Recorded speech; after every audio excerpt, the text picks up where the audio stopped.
নমস্কার, welcome to my channel সমীশীল শ্রী শ্রী রাধাকৃষ্ণ গোপাল শ্রীমদ ভগবদ্গীতা। আজ 25 জুন 2025। আমি শ্রীমদ ভগবদ্গীতার প্রথম অধ্যায়ের 20তম শ্লোক পাঠ করছি।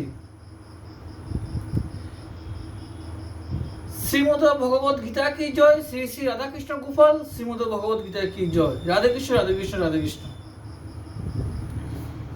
হে মহীপতে ধৃতরাষ্ট্র, এবার যখন শাস্ত্রাঘাত শুরু হবার প্রস্তুতি চলছে, সেই সময় কপিতবজ রথোপবিষ্ট পাণ্ডুপুত্র অর্জুন নিজ গান্ডীব তুলে নিয়ে সম্মুখে অন্যায়ভাবে রাজ্য দখলকারী রাজন্যবর্গ এবং তাদের সঙ্গীদের ব্যবস্থিত রূপে দণ্ডায়মান দেখে অন্তর্যামী ভগবান শ্রীকৃষ্ণকে বললেন,